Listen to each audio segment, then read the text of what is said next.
आज का जो टॉपिक है वाक्य किसे कहते हैं। तो आप इधर पास देख सकते हैं, हमने वाक्य की परिभाषा ली हुई है। तो पदों या सार्थक शब्दों का व्यवस्थित समूह, जब हम किसी शब्द को वाक्य में प्रयोग करते हैं तो वह पद कहलाता है। मुख्यतः जो पद या जो शब्द होते हैं वाक्य के अंदर, जो सार्थक होते हैं, जिनका अर्थ होता है, का व्यवस्थित समूह एक व्यवस्थित रूप में जब रखे जाते हैं, जिसके वक्ता के कथन, जिससे वक्ता का जो कह रहा है, बोलने वाले का कथन का अभिष्ट आशय पूरा अर्थ निकल रहा हो, अर्थ रूप पूर्ण रूप से स्पष्ट होता हो, वाक्य कहलाता है। वह वक्ता क्या कहना चाहता है, वाक्य के द्वारा यह पूर्णता रूप से पता चले, यह वाक्य कहलाता है। आप यह भी कह सकते हैं, शब्दों के सार्थक मेल से बनी वह इकाई वाक्य कहलाती है, वाली इकाई वाक्य कहलाती है। फिर वाक्य के जो अंग होते हैं, तो वाक्य के अंग हमको आज नहीं पढ़ना है। रचना के आधार पर, अर्थ के आधार पर वाक्य के भेद जो होते हैं हमको वो पढ़ना है। तो अर्थ के आधार पर वाक्य के 8 भेद होते हैं। तो विधानवाचक वाक्य सरल वाक्य भी माने जाते हैं।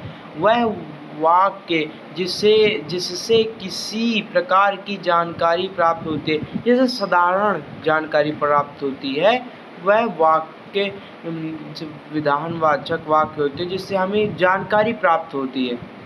ठीक है, इससे साधारण जानकारी प्राप्त होती है। आप पूरा वीडियो देखते रहिए, आपको और अच्छे से समझ में आएगा।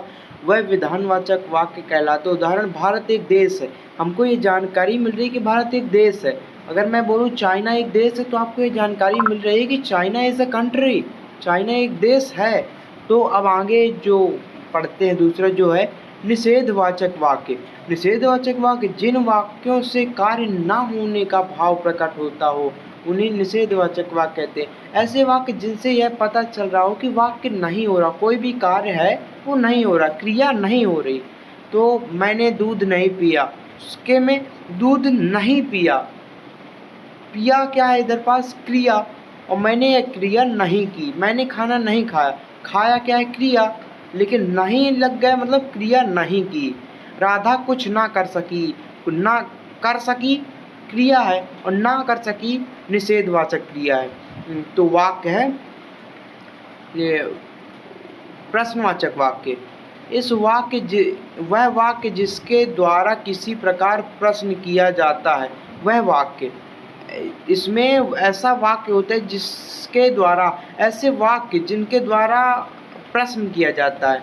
जैसे मैं आपसे पूछूं आप क्या कर रहे हो, तो जिनके द्वारा प्रश्न भाव निकले, प्रश्नवाचक वाक्य कहलाता है। जिससे यह किसकी पुस्तक है, श्री राम के पिता कौन है, मतलब कौन थे, दशरथ कहाँ के राजा थे, तो श्री राम के पिता दशरथ थे। दशरथ कहाँ के राजा थे, वो अयोध्या के राजा थे। तो अब आपको आगे पढ़ना चाहिए क्या है, आज्ञावाचक वाक्य। आज्ञावाचक वाक्य क्या होता है, वह वाक्य जिसके द्वारा किसी प्रकार की आज्ञा दी जाती है। ऐसे वाक्य जिसके द्वारा, आज्ञावाचक वाक्य किसे कहते हैं, वह वाक्य जिसके द्वारा किसी प्रकार की आज्ञा दी जाती है या प्रार्थना की जाती है, विनती या आज्ञा दी जाती है, वह आज्ञावाचक वाक्य कहलाता है। उदाहरण, सदा सत्य बोलना चाहिए, उपदेश है। तो ये उपदेश मतलब दे रहे हैं, एक गिलास पानी लाओ, ये आज्ञा है। मुझे अब चलना चाहिए, अनुमति, विनती है। मुझे एक दिन का अवकाश दे दीजिए, ये प्रार्थना है। तो अनुमति, प्रार्थना, आज्ञा, उपदेश, ये सब आज्ञावाचक के अंदर आते हैं। अब इच्छावाचक वाक्य, जब आप किसी चीज़ की इच्छा करो, तो जिन वाक्यों में किसी इच्छा, आकांक्षा या आशीर्वाद का बोध होता है, तो आपको ये वर्ड याद रखनी, इच्छा, आकांक्षा, मतलब वो तो एक ही है कि आपको एक कोई इच्छा, आपकी कोई आकांक्षा है। दूसरा शब्द है आशीर्वाद का बोध हो, उन्हें इच्छावाचक वाक्य कहते हैं। उदाहरण, भगवान तुम्हें दीर्घायु प्रदान करे। ऐसा मैं आशीर्वाद भी दे रहा है इधर पास कोई, अगर तुम्हें दे रहा, भगवान से वो तुम्हारे लिए कामना कर रहा है, तुम्हारे लिए इच्छा कर रहा है, 9 वर्ष मंगलमय हो, उसकी इच्छा है कि 9 वर्ष मंगलमय हो।